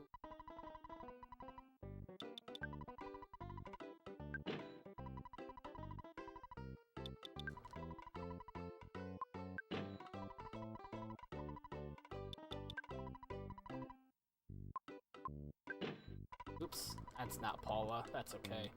Just use that one first so it doesn't get lost.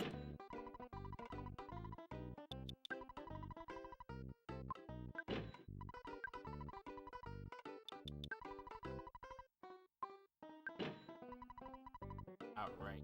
And save the game. Okay.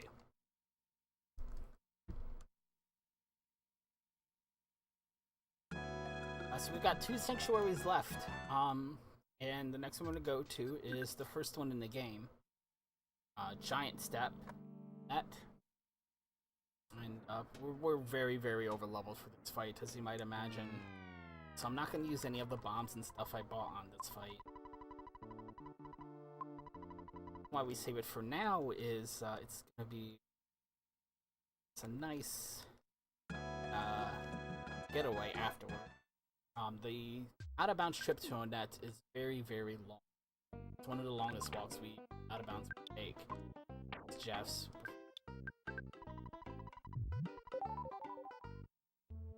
So having to only make this trip once is nice. We're gonna go up to Onett, we're gonna grab the piece of the meteorite, and then we're gonna go fight Titanic Ant.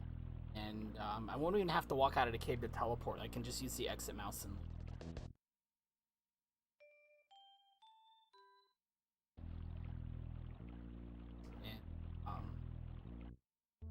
the new route, this is one of the biggest time saves.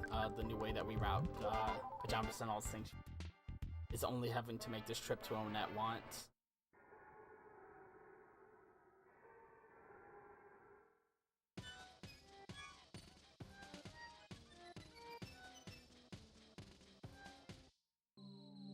That's not on it. Now you do want to be careful. You want to listen to your audio cues and make sure you know where you are. If you go too far north and go north of the map, you actually end up walking.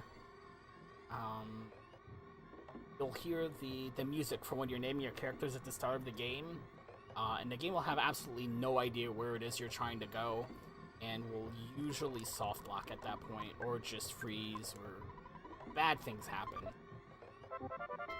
Even if it doesn't soft lock and it sounds like you get back on the real world map and it looks like it's playing correctly, all it's really doing is waiting for you to try to teleport or move again to crash.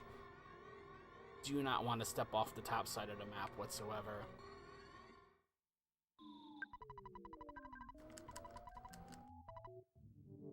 Boom.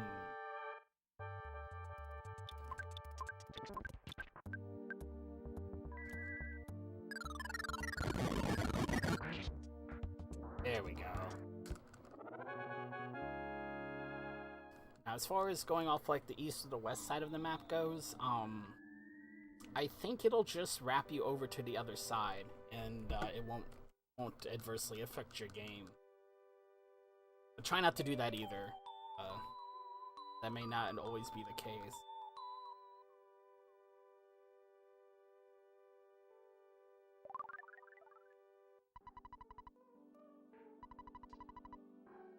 Back in.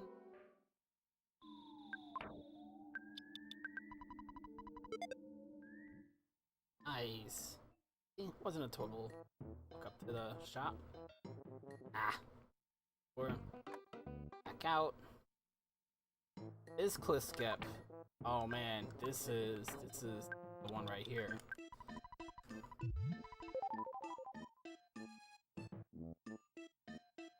I bought, wow, thank goodness, the cliff skips. Oh, look at that. That's beautiful. There is literally a VOD somewhere of me being there for literally 12 skip sandwiches, trying to walk through that wall. I ran out of the 6 I had on me. I had to teleport back to Winters, buy more, and used another 6, and barely got through. In fact, the last skip sandwich wore out between the first and the second cliff, and I had to, I really had to finagle my way through the last one. That one is really tough.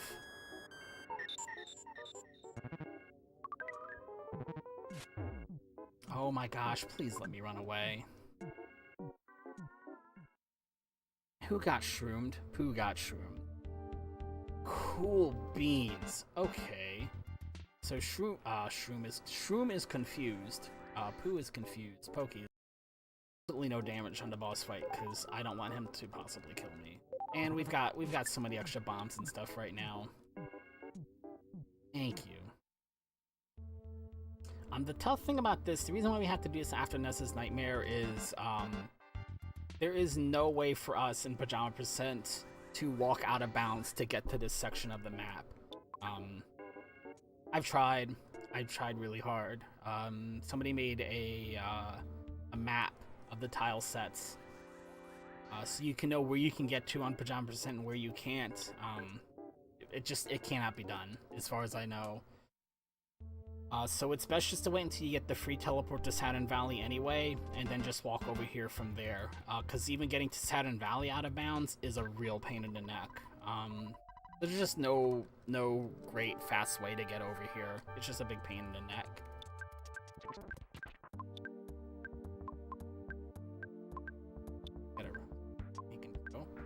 Now you want to make sure you target the right thing in this fight, because the default target is one of these little minions here.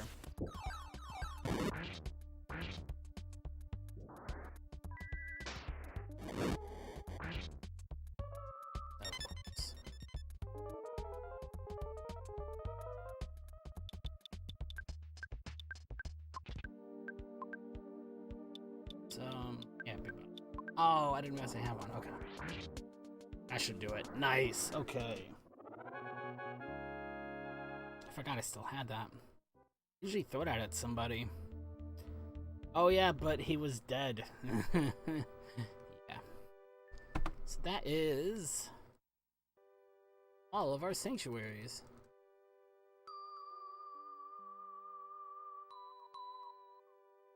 How did that split lose? That makes no sense.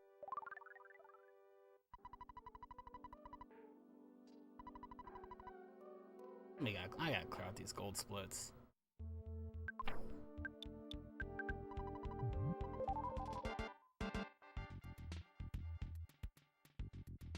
But that's all 8 sanctuaries. If you do Ness's Nightmare first, when you finish the last sanctuary, you don't get teleported back to Magic Hand. Which is great, because it means we can bring the full party to Magic Hand, and we can finish up here in Saturn Valley. Ugh, man, this tunnel right here is the worst. Get out of my way! Leave me alone! Of course. Yep, yeah, come here. I wish I could walk through this cave with enemy encounters turned off, but the walk to get here from anywhere other than the Saturn Valley teleport is ridiculous. Just not worth it. And now I have to get a teleport in this little patch of grass. There we go. You have a little bit more room there than it looks like to get that teleport off successfully.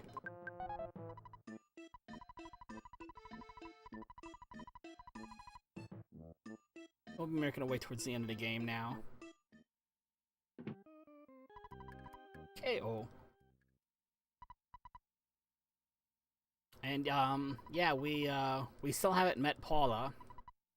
So Paula's calling to us to come and save her from the cabin, from the cultists.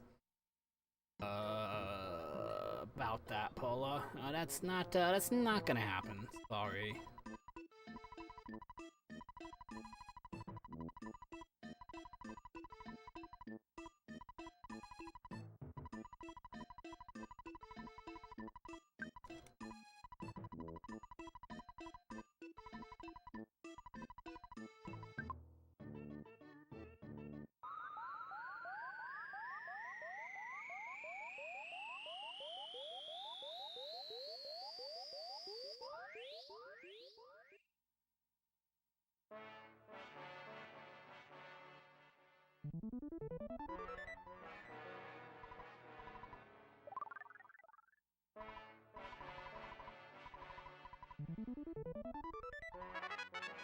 Ba-doop.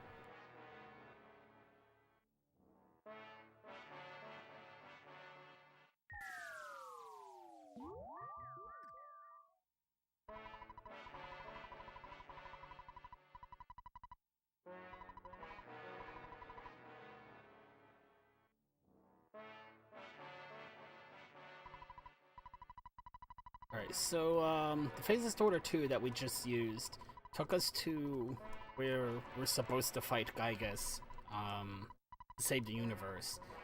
Fortunately, we're in the right place, but we're at the wrong time. We have to travel further back into the past. The Phases Order 3 can send us there, but it destroys all living material in the process. Therefore, we have to transplant our souls into robots. Bringing with it many moral, ethical, philosophical, religious questions with this process.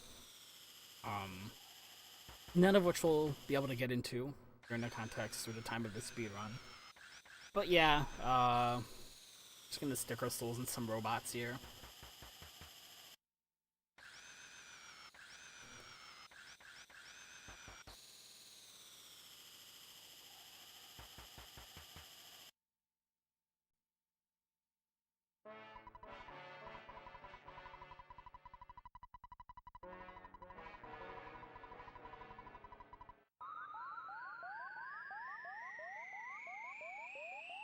And perhaps the second most important skip to run right here. I need to save the game. What I don't need to do is heal my party. So I want to make sure I hit the right option here in the menu. And we've never called Ness's dad in this run, so he's about to tell us how much money we've made literally for the entire game. $40,769 we raised during the course of the speedrun. Let's save the game. Set. I didn't see how much money we had left. It looked like we spent about 34k. A little bit more than usual, because a couple of runs went just a little bit sideways. But a totally meaningless stat that normally you wouldn't be able to track, because you'll be able to save the game much more often.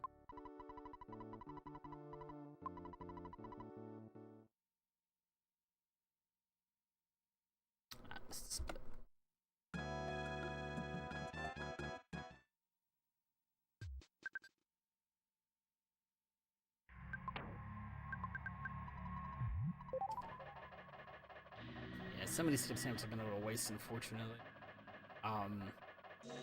That last cliff skip usually eats a couple more than it did.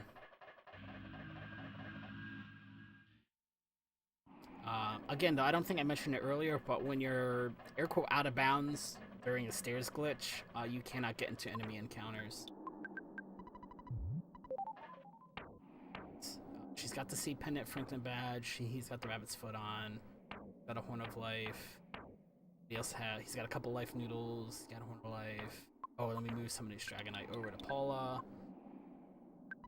She doesn't have plenty of bombs. Okay. Go.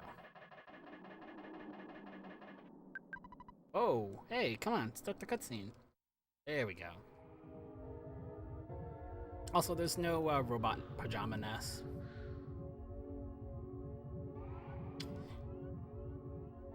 Okay, so given how good the RNG it was at the start of the run, I was worried about this fight. Given how good the RNG was during Magic Hunt, I'm now even more worried about the fight. I may have thrown all my good RNG away already.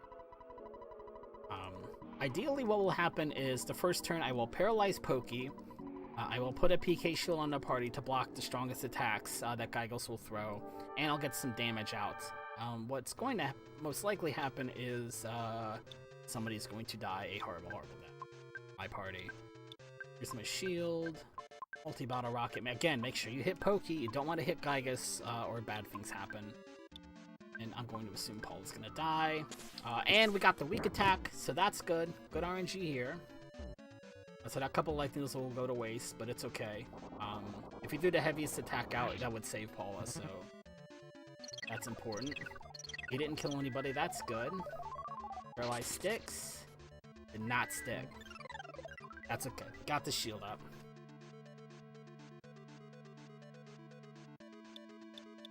Try one more time to get this paralyzed to stick. Super bomb. Bottle rocket. I didn't see what the first multi-bottle rocket did in terms of damage, unfortunately. Alright, that's one spell on the shield.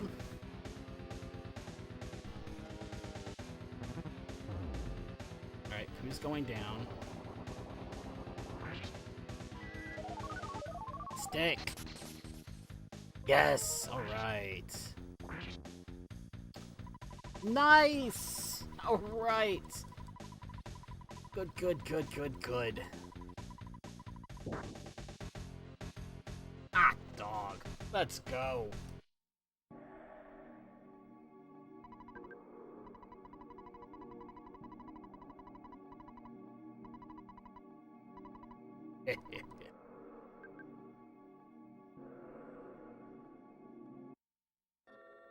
Alright, so Pooh's dead. That's okay.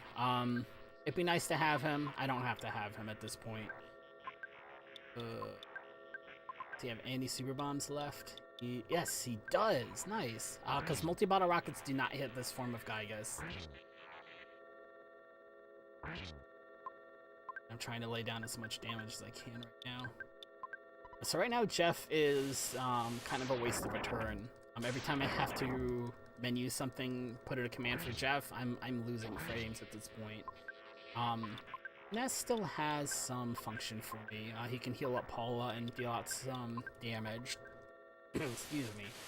But after this second phase of Gygus, I want Ness to die too. Like, I'm good. I'm glad Jeff's about to die. That's fine.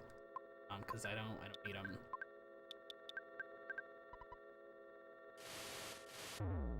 Good. This is gonna go down too, and he's already dealt quite a bit of damage for me. Good. We're through the second phase. So in this third phase, the only thing that can really stop me here is if Paula goes down somehow. Gygus has 3 different attacks at this point. He has lightning attack, but Paula has the Franklin badge, so lightning won't hurt her. He has PK Flash, which has a chance to one-hit kill somebody. But Paula has the Sea Pendant equipped, so she's immune to that. The last attack is some sort of elemental damage with a chance to make Paula lose a turn by freezing her. So I guess it's ice damage, but I don't know exactly. The Sea Pendant will block most of that damage, so she'll take 10 or 15 points of damage, and she might lose a turn. So Paula's pretty much good to go. If he decides to freeze me literally 10 turns in a row, we might have issues. But she's immune to the other attacks. So once you hit this stage of Gygus, you can really kind of take a deep breath, put your feet up, and enjoy the ending. Paula's going to keep praying for help, which is kind of interesting that Pray got through the Nintendo of America censor. That's kind of an interesting thing all on its own. And we're going to see all the different people, all the different friends we've made along our long and arduous journey. Yeah, we sequence skipped around. But the friends we were supposed to have made come together to pray for our safety and our victory in this fight for the universe.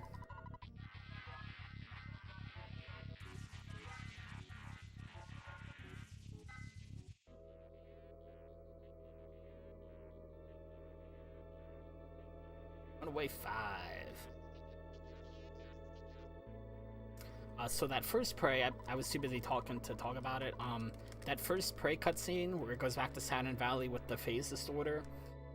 If you do not, and I don't know how much the order matters, but you have to ride both phase distorters. You have to watch both of those cutscenes. You have to beat the 7th Sanctuary, probably first. You have to talk to Dr. Andonuts in the Starman base. Ride the phase distorters, and finish Magic Hint. And if you miss any one of those 4 things, or if you do them abysmally out of order, that first prayer will just soft lock. And you won't be able to advance. And it's only at that point will you realize you've completely screwed up irreparably and you can't fix the issue at that point.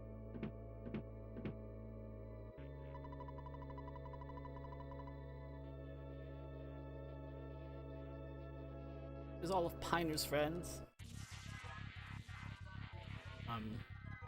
Piner and family run a preschool. I didn't move the town map! Did I move the town? I didn't move the town map. It's okay. Because it'll be after timer anyway. Not going to affect the time.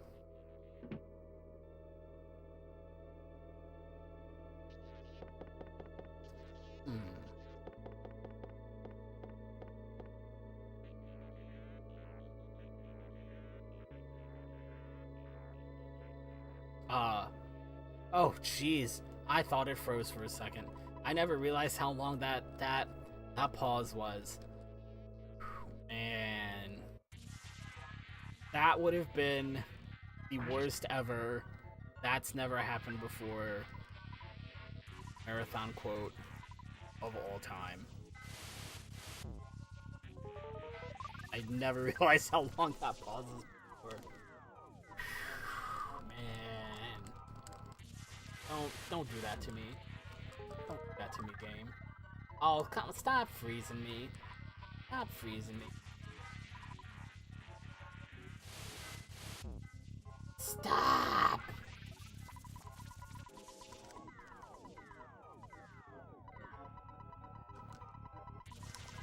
Shut up! Thank you. I mean, this is a big waste of time too, but at least I'm not gonna be frozen. Ay, ay, ay. Stop freezing.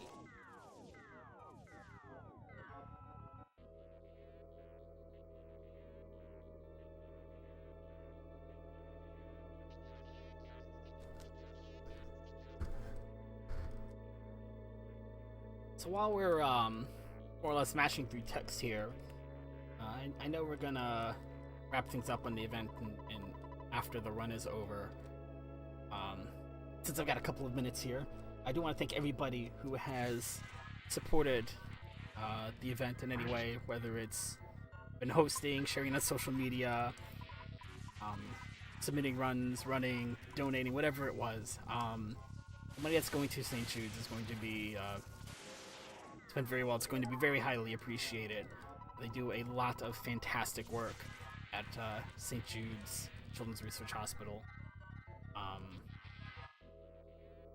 And I know the thing they might talk about most, and what's very important is the research that they do for new cancer treatments. The cancer survival rate for children when the hospital first founded was 20%. 4 in 5 kids who got childhood cancer were expected to pass away of cancer, and the number has literally been flipped on its head. The survival rate is now 80%. Because of treatments, in part because of treatments that have been researched and developed and put to use at St. Jude's Children's Hospital. So this money is going to a fantastic organization. But not just through research and treatment, they also do a lot of support programs, not just for their patients, but for their families as well. Just to support parents in the treatment process and helping their kids get safe, get healthy rather.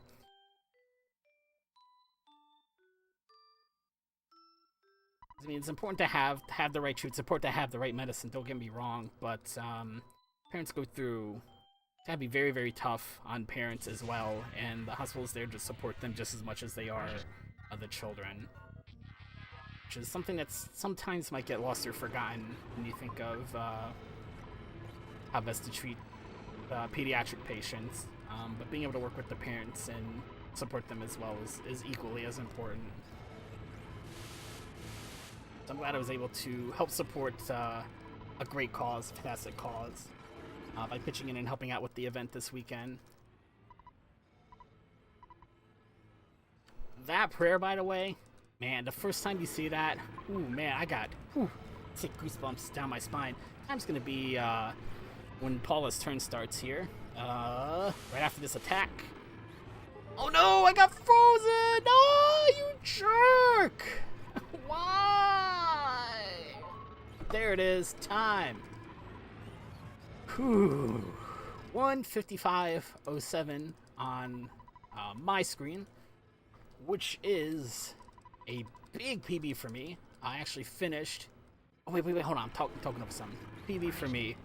But guess who gets to deal the last blow here? Look at it.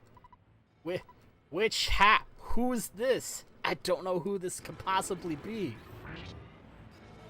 There are too many. I need to buy a vow. Where? Is that who I think it is? It might be. Twitch chat. You guys there in the audience get to deal the final blow to Gygas.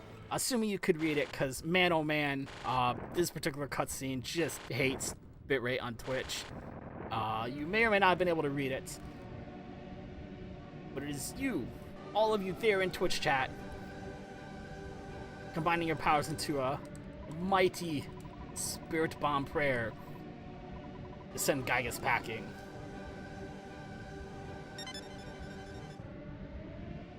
Help me finish a 2-minute 45 PB. Heck yes.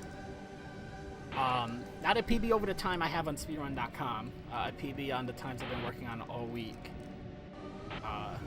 So, if you're curious, there were changes to this category in general. Let me look up my time on speedrun.com. For old school Pajama percent.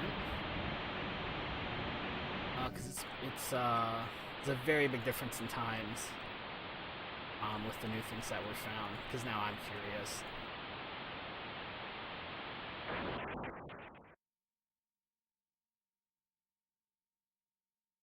Yeah, so over what the route was not too long ago. It's been about a 10-minute, 11-minute time save.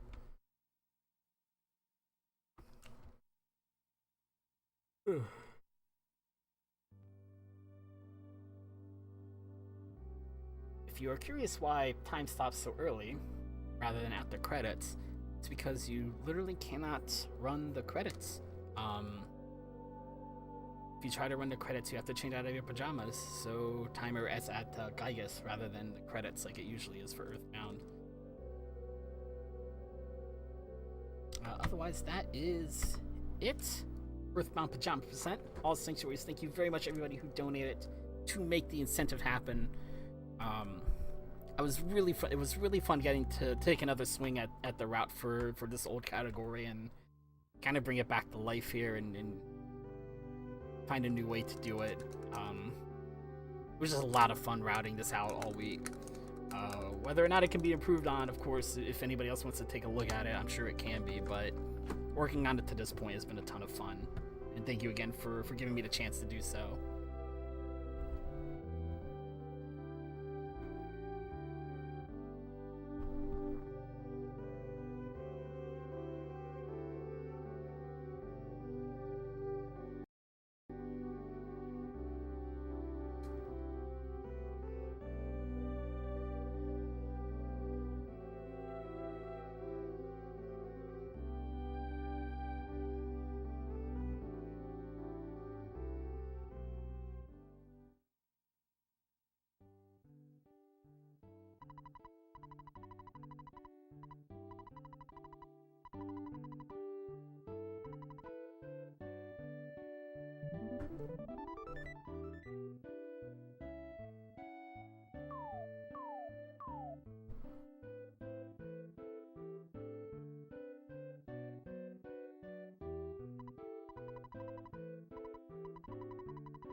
don't know if air, but if I am, one small problem. I have to go and bring. I have to go home to roll the credits, and I can't go. I can't teleport. I can teleport to Tucson. I can bring Paula home, but I can't go home myself. In fact, rather than walk to Paula's house, I'm gonna try to go home. It's stuck. A couple of different. And Jeff just walked off with my town map. Fortunately, so I can't really go out of bounds. After all of this, after everything that's been done, literally save the universe and all, right? I thought it was literally save the whole universe, be it the evil of all evils, on and so forth. The robot's still here. Cannot cliff skip past this.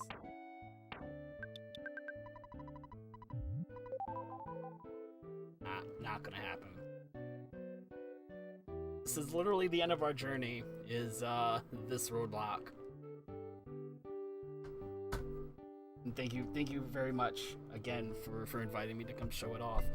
If I had remembered to move the town map, it is about a 10 or 15 minute process to roll the credits.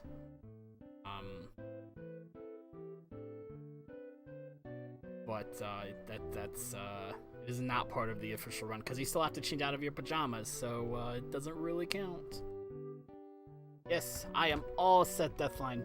Please go ahead and take it away so you could close the marathon and go get some sleep, I assume.